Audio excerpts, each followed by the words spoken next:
자, 고작가의 휴먼 레코드 라디오 에디션 소설가 고혜나 작가와 함께합니다. 작가님 어서 오세요. 네, 반갑습니다. 네. 자, 지난 시간에 백석 시인과 그가 사랑했던 여인들에 대한 스토리를 함께 나눠봤는데 못다한 이야기가 있다고 들었습니다. 어떤 얘기가 남았습니까? 그 당시 백석 작가와 사랑을 나누다가 헤어졌던 자야가 자야. 이제 기생이 그렇지. 되었다가 나중에 해방이 되고 정말 부자가 되어서 말 그대로 건물주가 된 거죠. 그 대원각이라는 요정을 건물주가 되어서 그 7천여 평의 대지와 무려 건물이 안에 40개, 별채가 40개였다고 해요. 지금이야 다 기도처로 이렇게 길상사라는 절이 되어서 쓰이지만 네. 그때는 정말 담합가, 야합의 그런 난무하는 정치인들의 어떤 비밀 회담 장소로 쓰였던 곳이었단 말이죠. 네. 예.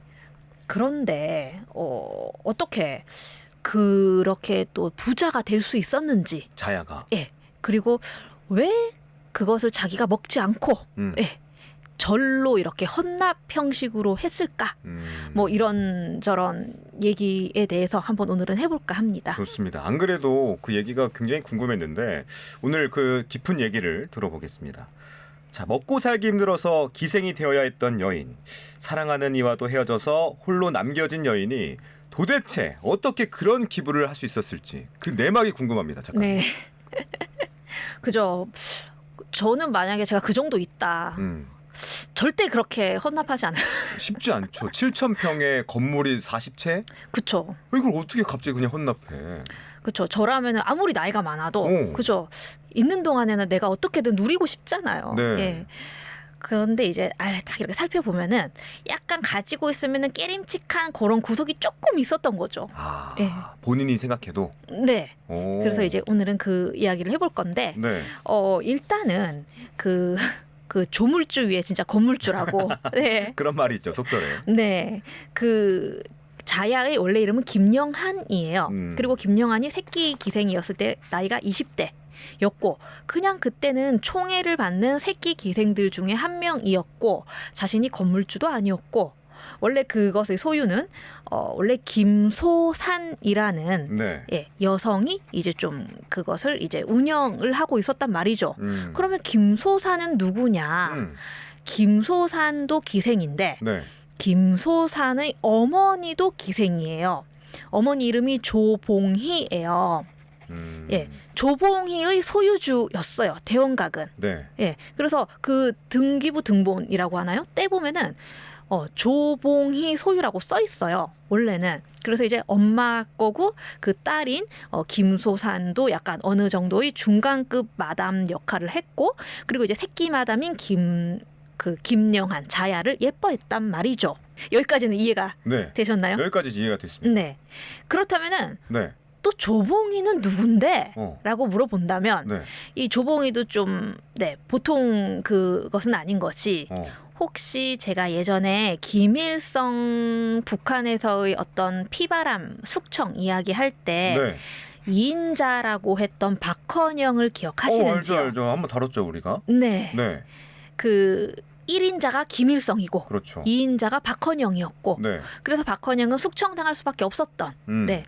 남한에서는 남로당의 당수였던 그 박헌영의 배다른 남매가 조봉희예요. 그래요? 그러니까 배다른 남매가 아니구나. 배다른 남매가 아니라 엄마는 같아요. 근데 아빠가 다른 거죠. 네. 그러니까 원래는 이 어떤 여인이 조씨성을 가진 사람과 결혼을 해서 조봉희를 낳아요. 네. 근데 조씨성을 가진 남편이 죽어요. 사별했죠. 예. 그래서 또 다른 박씨성을 가진 남자와 사이에서 이제 박헌영을 낳는 거죠. 예. 어머니는 같네요. 네. 근데 이제 남매가 이제 이렇게 서로 이렇게 도우면서 살고 있는데 박헌영은 이제 거의 남로당의 당수 그 당시에 이제 독립운동을 뭐 좌익이지만 했던 경력도 있고 네. 그리고 이제 조봉이는 굉장히 잘 나가는 기생이었단 말이죠. 대원각에서. 그래서 그 독립 자금 이런 거를 세탁하기 위해서 박헌영이 살짝 이렇게 독립자금이 들어오면은 이 대원각을 짓는데도 좀 쓰고 넓힌데도 쓰고 그리고 이 조봉이에게는 여튼 부가 많은 것처럼 되게끔 이렇게 하는 그런 비밀 아지트 용도로도 썼다고 하거든요. 네. 그런데 네. 조봉희가 기생이 된다고 했잖아요. 그 조봉희가 또 딸을 낳았는데 그 딸이 김소산. 이게 딸이죠, 이제. 그 네. 김소산도 또 기생이 되고 그리고 또 아들도 낳아요. 네. 조봉이가. 네. 네. 아들 이름은 김재술. 김재술. 네. 네. 그러니까 조봉이가 낳은 딸 김소산과 조봉이가 낳은 아들 김재술은 모두 다 박헌영 삼촌의 영향을 받아서 독립운동 좌익 쪽으로 활동을 합니다. 예. 그래서 김재술은 스님으로 변장을 해서 이렇게 절의 스님인 척하지만 사실은 독립운동을 했고, 네. 그리고 이제 이 김소사는 기생인 척하지만 사실은 어떤 미군정의 어떤 정보 같은 걸 빼내서 남로당에게 이렇게 미리 몰래 알려주는 그런 역할을 했다고 하거든요. 그렇게 이제 해방이 되고 남북한 이제 뭐 전쟁이 일어나고 굉장히 이 좌익들이 빨갱이로 해서 이제 색출을 당하면서 이제 이 김소산이 죽을 위기에 놓이게 돼요. 이제 검거를 당해야 하는. 그래서 이제 이 김소산이 이 새끼 마담인 이 자야에게 김영한에게 야 잠깐만 내가 좀 자리를 뜰 테니까 비울 테니까 너 이 대원각 잠깐만 내가 너한테 맡길게라고 해요. 그러고 나서 이제 이 김소사는 한국 전쟁이 일어나면서 뭐 처형을 당했는지 뭐 인민복을 입고 뭐 이렇게 북한으로 갔는지 알려진 바가 없어요. 네. 네. 그리고 이제 그 남매였던 김재술 역시 알려진 바가 없고 그래서 이제 이 한국 전쟁이 일어나고 색출이 되고 이제 빨갱이들이 다 없어지고 그리고 이제 이 승승장구하던 자야는 어떤 정치인의 도움을 받아서 이 등기부 등본에 그 대원각 소유주의 조봉희 외에 자신의 이름도 올리게 되는 거죠. 오. 네. 근데 이 대원각의 역사와 소유권을 둘러싸고도 여러 설이 많더라고요. 어떤 게 맞는 건가요? 그러니까 자야가 네. 어떻게 그렇다고 해서 그런 소유를 할 수 있었냐. 그게 좀 어렵지 않아요? 어떻게 그게 바로 혈육도 아닌데. 그렇죠. 그래서 이 사실은 네. 그 이제 박정희 시대 때도 그렇고 굉장히 이 요정 정치라고 해서 이 그러니까 지금에야 국회의사당에서 어떤 뭐 법을 정하고 이렇게 공개적으로 뭐 방송도 하고 하지만 그때는 굉장히 야합 비밀 회동 이런 게 많았단 말이죠.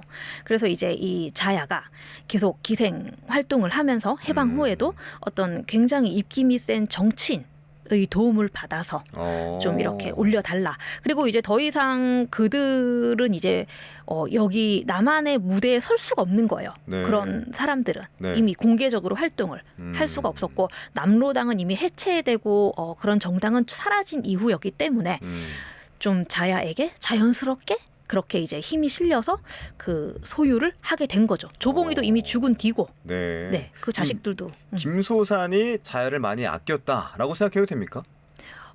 믿고 맡긴 측면이 있어서 아마 그렇게 했을 것도 같고요. 그렇군요. 네.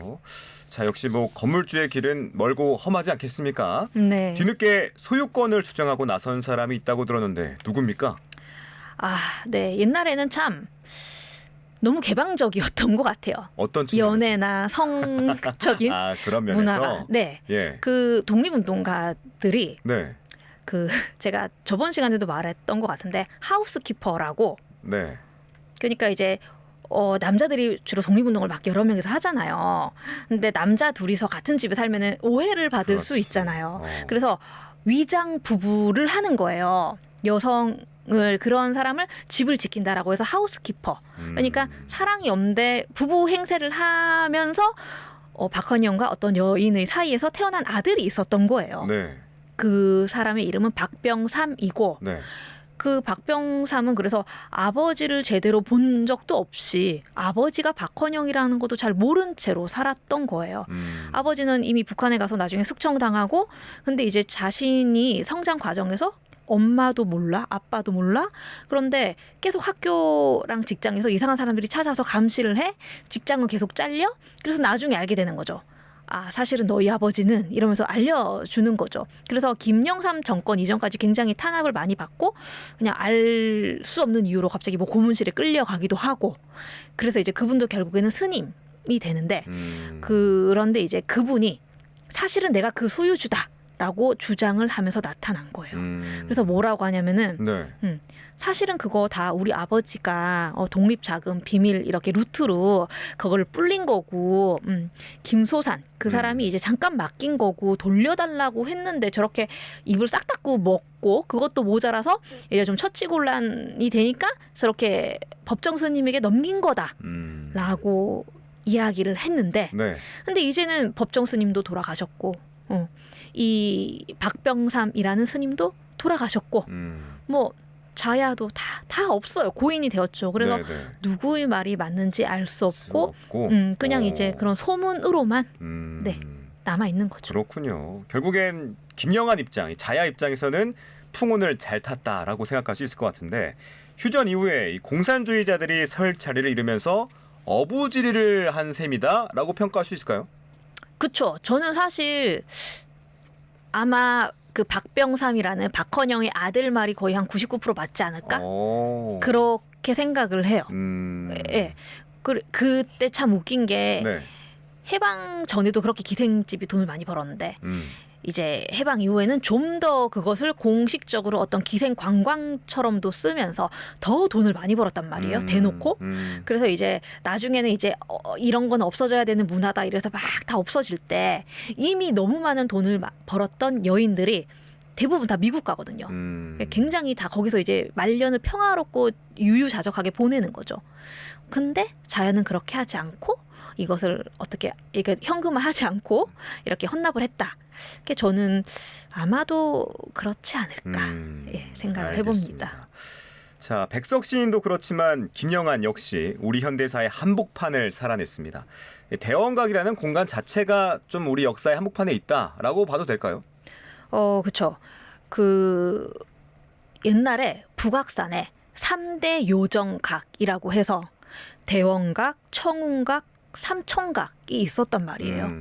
그러니까 뭐 기생집이고 그런 데는 뭐 남자들이 밤에 가는 곳이고 그런 데서 뭘 해? 라는 지금과 같은 생각을 하면 안 되고 정말 공식적으로 한일 회담도 열렸고 뭐 적식자 뭐 이런 회담 장소로도 열렸고 그다음에 대원각 자야가 있었던 거기는 박정희가 특히 너무 애용을 했던 비밀 회담 장소란 말이죠.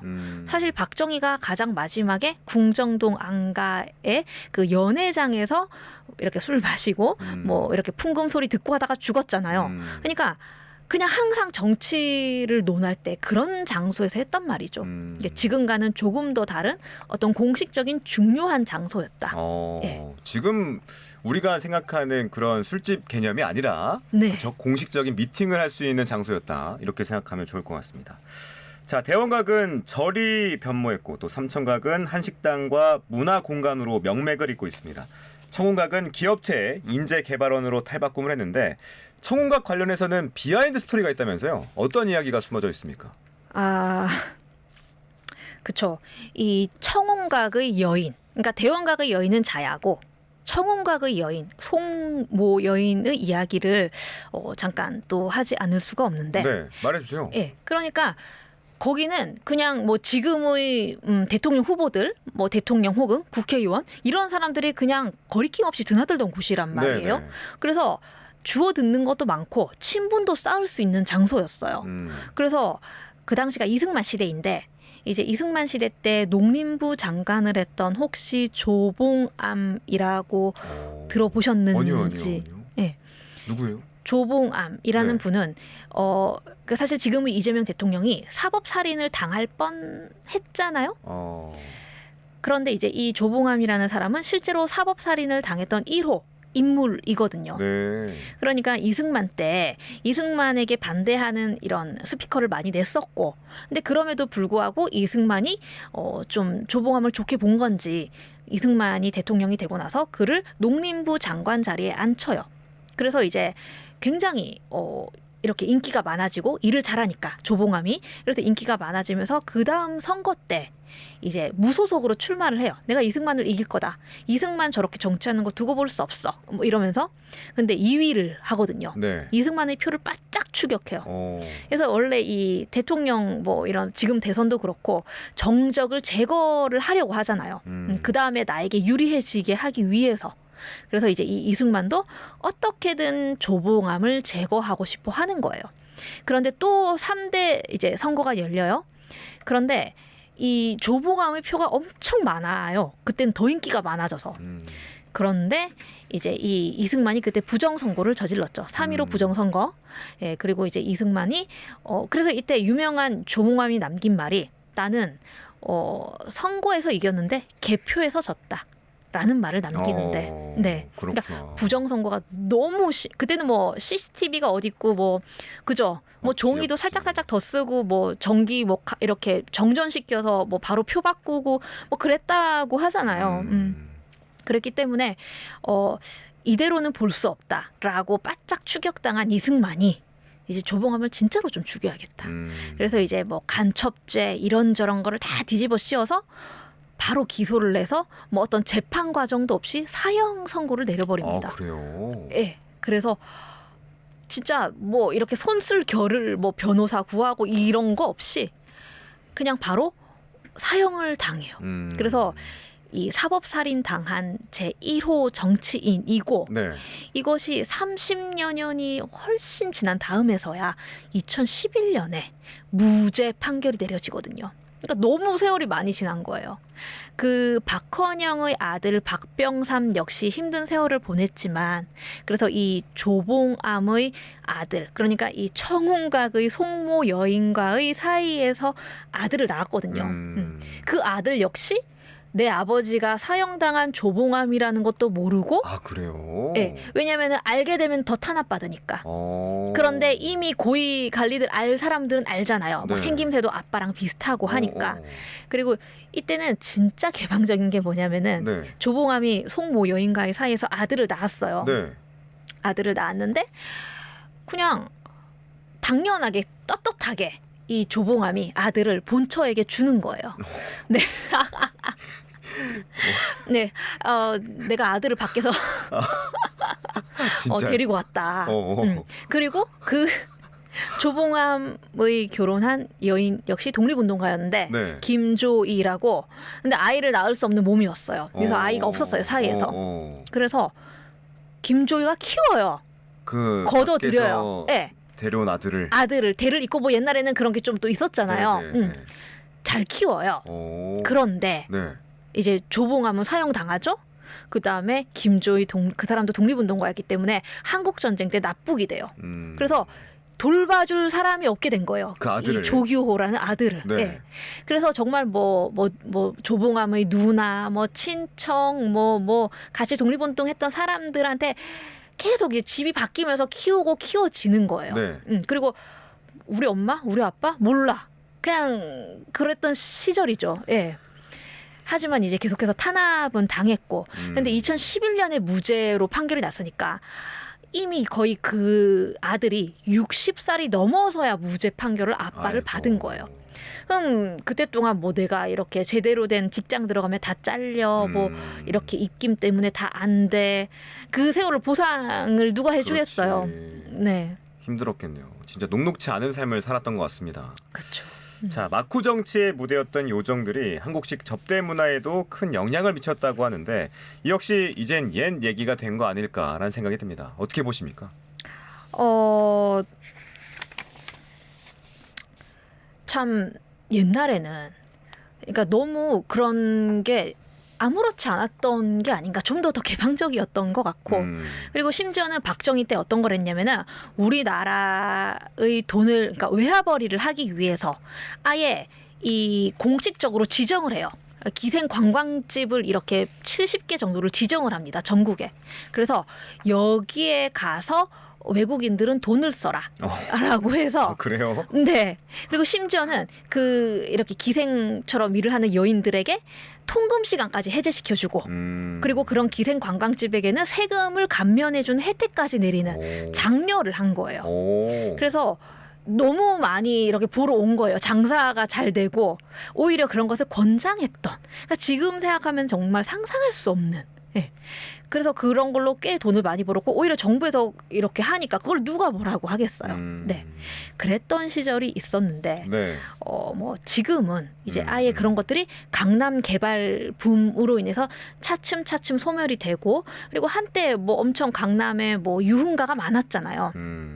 그리고 이제 저는 우리나라가 2차, 3차 막 이렇게 하는 이유가 제 생각에는 약간 되게 먹는 거 좋아하잖아요. 우리나라 사람들이. 회식 자리가. 예. 예. 그러니까 끊임없이 먹방 또 먹을 수 있는 거야.